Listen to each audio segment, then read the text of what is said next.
Hello students, today we are going to do some MCQ questions from the lesson electrostatics. It will be useful for you for the MSBT board exams. So here you can see the first question. When air medium in which two charges kept apart at a distance r is replaced by a dielectric medium of dielectric constant k, the forces between the charges. तो देखिए इस question के अंदर क्या दिया गया है, air medium दिया गया है। अगर हम लोग एयर के अंदर अगर हम देखिए एयर के अंदर अगर हम लोग दो चार्ज रखते हैं, पॉजिटिव और एक नेगेटिव, तो आप देखिए अगर हमने ये दो चार्ज रखा हुआ है पॉजिटिव और नेगेटिव, और इनके बीच में डिस्टेंस अगर हमने r रखा हुआ है, then here you can find the force between them. क्या रहेगा, देखिए ये अट्रैक्शन का फोर्स रहेगा, प्लस को ये माइनस पुल करेगा और माइनस को देखिए ये प्लस पुल करेगा। तो इसके बीच में देखिए ये फोर्स का इक्वेशन जो रहेगा, आप देखिए 9 मल्टीप्लाई बाई 10⁻⁹, ये जो फर्स्ट चार्ज रहेगा ये Q1 रहेगा, सेकेंड चार्ज हमारा Q2 रहेगा, तो Q1 into Q2 over r²। तो आप देखिए एयर के लिए ये इक्वेशन रहेगा। लेकिन अगर हम इसको यही दो चार्ज को अगर हम कोई डाइलेक्ट्रिक मीडियम में डालते हैं और उसकी डाइलेक्ट्रिक कांस्टेंट के, तो आप देखिए अगर हमने कोई मीडियम के अंदर डाला हुआ है, देखिए कोई डाइलेक्ट्रिक मीडियम के अंदर डाला हुआ है, कोई इंसुलेटर के अंदर डाला हुआ है, तो मान लो अगर ये दो चार्ज को हमने डाइलेक्ट्रिक मीडियम के अंदर डाला हुआ है, तो आप देखिए फोर्स जो रहेगा, यानी कि मीडियम के अंदर देखिए फोर्स जो रहेगा, यानी कि मटेरियल के अंदर फोर्स।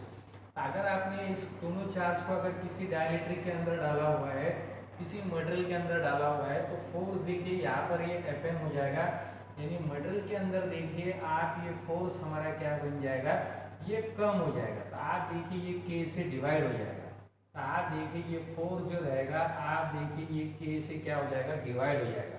अगर आप ये दो ही चार्ज को अगर किसी मटेरियल के अंदर रखते हो तो फोर्स देखिए ये K टाइम से कम हो जाएगा, तो force between the charges will decrease by K time. तो देखिए इसका आंसर ये B रहेगा। अब देखिए स्टूडेंट ये क्वेश्चन नंबर 2 है। If charge and the distance between two charges are reduced to half, force between them remains same, increases 4 times, reduces 4 times, none of the above। ये देखिए यहाँ पर ये चार ऑप्शन है। तो देखिए अगर हम दो चार्ज लेते हैं तो इनके बीच में अगर हमने डिस्टेंस सेम रखा हुआ है, तो ये देखिए अगर मैंने यहाँ पर दो चार्ज लिया हुआ है, ये फर्स्ट चार्ज है दैट इज Q1, और ये देखिए ये हमारा सेकेंड चार्ज है दैट इज Q2। दोनों के बीच में देखिए ये डिस्टेंस D है, तो आप देखिए इनके बीच में फोर्स रहेगा वो अट्रैक्शन का रहेगा, राइट। तो अगर हम फोर्स का इक्वेशन लिखेंगे यहाँ पर देखिए एरिया वैक्यूम में, तो आप देखिए फोर्स का इक्वेशन हमारा कैसे दिखेगा, 9 multiply by 10⁻⁹ Q1 into Q2 upon d²। अब देखिए इस क्वेश्चन में क्या दिया गया, if charge and the distance between two charges are reduce to half, अगर हम चार्ज को भी हाफ से रिड्यूस करते हैं, डिस्टेंस को भी हाफ से रिड्यूस करते हैं, तो हमारा फोर्स क्या बन जाएगा। तो आप देखिए अगर मैं यहाँ पर ये देखिए इस चार्ज को अगर हाफ से रिड्यूस कर देता हूँ दैट इज Q1/2, और देखिए इस चार्ज को यहाँ पर मैं ले रहा हूँ, इसको भी अगर मैं हाफ से रिड्यूस कर देता हूँ दैट इज Q2/2, और आप देखिए इन डिस्टेंस को मैं क्या कर रहा हूँ, इसको मैं हाफ कर रहा हूँ। आप देखिए हमारा ये फोर्स का इक्वेशन क्या बनेगा, आप देखिए यहाँ पर ये फोर्स हमारा F1 रहेगा, तो देखिए ये फोर्स हमारा F1 रहेगा। तो आप देखिए अब ये फोर्स हमारा क्या बनेगा, यहाँ पर F1 is equal to 9 multiply by 10⁻⁹।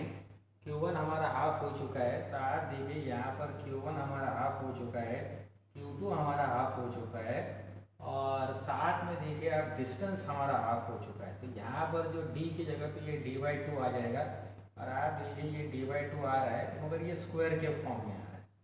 तो आप देखिए सिंप्लीफिकेशन करने जाएंगे तो ये देखिए हमारा ये फोर्स क्या हो जाएगा, 9 multiply by 10⁻⁹ Q1 into Q2 over 4 into D²/4, क्योंकि 2² हमारा 4 रहेगा, तो देखिए 4 ये कट जाएगा। आप देखिए ये हमारा F1 कैसे दिखेगा, 9 multiply by 10⁻⁹ Q1 into Q2 over d²। तो आप देखिए फोर्स हमारा सेम रह रहा है, तो फोर्स हमारा चेंज नहीं हो रहा है। अगर हम एज्यूम कर रहे हैं कि इनके बीच में दो फोर्स 100 है, तो अगर हमने चार्ज को हाफ कर लिया है, डिस्टेंस को हाफ कर लिया है, तो भी हमारा फोर्स कितना रहेगा, 100 रहेगा। आप देखिए इसका आंसर क्या रहेगा, F is equal to F1 रहेगा, मतलब ये फोर्स हमारा चेंज नहीं होगा। आप देखिए इसका आंसर जो रहेगा ये A रहेगा, that is force will remain same. अब देखिए ये थर्ड क्वेश्चन है, intensity of electric field at a point due to point charge is defined as. तो आप देखिए अगर हमको इंटेंसिटी निकालनी है इलेक्ट्रिक फील्ड की, तो देखिए कोई भी चार्ज अगर हम लोग स्पेस में रखते हैं, कोई भी चार्ज अगर हम एक जगह पे रखते हैं तो सराउंडिंग रीजन में क्या कर देता है, इलेक्ट्रिक फील्ड बना देता है। तो आप देखिए सराउंडिंग रीजन में वो इस तरह का इलेक्ट्रिक फील्ड बना देता है, तो इसको हम बोलते हैं इलेक्ट्रिक फील्ड या लाइंस ऑफ फोर्स। अगर आप देखिए हमको इस फील्ड की स्ट्रेंथ चाहिए, एक पर्टिकुलर पॉइंट में अगर हम इस फील्ड की स्ट्रेंथ निकालना चाहते हैं तो उस पॉइंट को हम क्या बोलेंगे, दैट इज ऑब्जर्वेशन पॉइंट। तो आप देखिए जिस पॉइंट में हमको फील्ड की स्ट्रेंथ निकालना है उस पॉइंट को हम क्या बोलेंगे, ऑब्जर्वेशन पॉइंट। यहाँ पर देखिए इस पॉइंट पे अगर मुझे यहाँ पर फील्ड की स्ट्रेंथ निकालना है तो उस पॉइंट को मैं क्या बोलूँगा, ऑब्जर्वेशन पॉइंट। वहाँ पर मुझे +1 कूलम ला के रखना है। अगर मैंने वहाँ पर +1 कूलम ला के रखा हुआ है तो जितना उस +1 कूलम को फोर्स मिलेगा, आप देखिए जितना उस +1 कूलम को फोर्स मिलेगा वो रिप्रेजेंट करेगा इंटेंसिटी ऑफ इलेक्ट्रिक फील्ड। तो देखिए स्टूडेंट्स, अगर आपने प्लस चार्ज ला के रखा हुआ है स्पेस में तो वो इलेक्ट्रिक फील्ड सेटअप करेगा। अगर उस इलेक्ट्रिक फील्ड की आप इंटेंसिटी निकालना चाहते हैं एक पर्टिकुलर पॉइंट में, उस पॉइंट को कहते हैं हम ऑब्जर्वेशन पॉइंट। तो उस पॉइंट पे आपको इस चार्ज पे जो फोर्स लगेगा तो वो रिप्रेजेंट करेगा इलेक्ट्रिक फील्ड को। तो इस पॉइंट पे जो फोर्स लगेगा ये यूनिट चार्ज के ऊपर, वो रिप्रेजेंट करेगा इलेक्ट्रिक फील्ड के लिए। तो देखिए इंटेंसिटी ऑफ इलेक्ट्रिक फील्ड का फॉर्मूला क्या बनेगा, 9 × 10⁻⁹।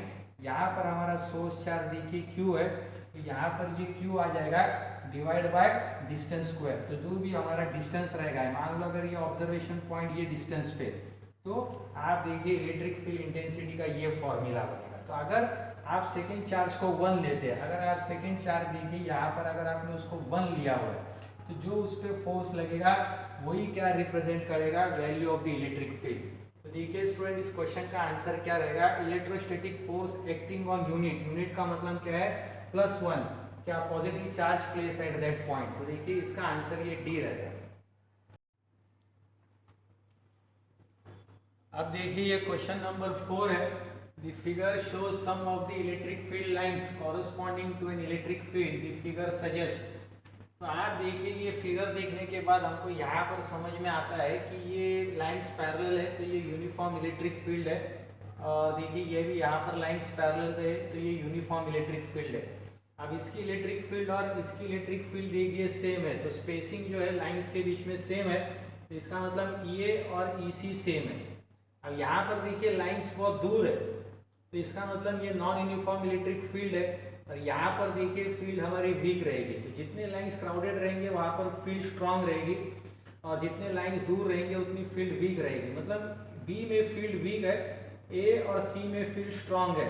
और यहाँ पर देखिए स्पेसिंग ऑफ लाइंस में सेम है तो ये और ये सिमिलर है, इसका मतलब EA और EC सेम है और ये ग्रेटर है एज कंपेयर टू EB। तो देखिए इसका आंसर जो रहेगा ये डी रहेगा।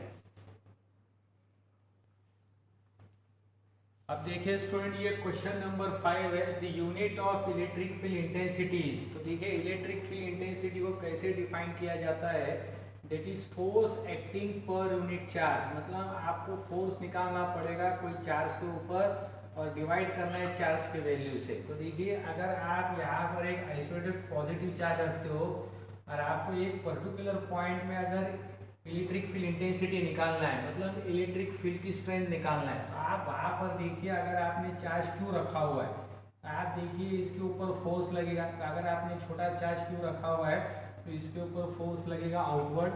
तो आप देखिए ये फोर्स को आप डिवाइड कीजिए चार्ज से, तो इससे क्या हो जाएगा, आपको पता चलेगा कि कितना फोर्स लग रहा है 1 कूलम के ऊपर। तो फोर्स पर यूनिट चार्ज आप लेंगे तो उसको हम बोलेंगे इलेक्ट्रिक फील्ड इंटेंसिटी, क्योंकि इलेक्ट्रिक फील्ड इंटेंसिटी मतलब क्या है, फोर्स एक्टिंग ऑन +1 कूलम। अगर आपने स्मॉल चार्ज Q रखा हुआ है तो उस पर आप फोर्स निकालिए, फिर उसके बाद उस चार्ज के वैल्यू से डिवाइड कीजिए तो आपको मिलेगा कितना फोर्स लगेगा 1 कूलम के ऊपर, +1 कूलम के ऊपर। तो इसको हम डिफाइन करते हैं इलेक्ट्रिक फील्ड इंटेंसिटी। तो आप देखिए इसकी एसआई यूनिट क्या रहेगी, तो आप देखिए इसकी एसआई यूनिट क्या रहेगी, फोर्स की यूनिट क्या है यहाँ पर देखिए न्यूटन, और चार्ज की यूनिट क्या है यहाँ पर कूलम। तो देखिए ये आंसर नंबर बी रहेगा, दैट इज न्यूटन्स पर कूलम। तो इस तरह से देखिए हमने स्टूडेंट्स एमसीक्यू क्वेश्चंस किए हैं ऑन दी लेसन इलेक्ट्रोस्टैटिक्स। तो ये बहुत सिंपल है स्टूडेंट, तो प्लीज़ इसको आप ज़रूर ट्राई कीजिएगा। Thank you everybody.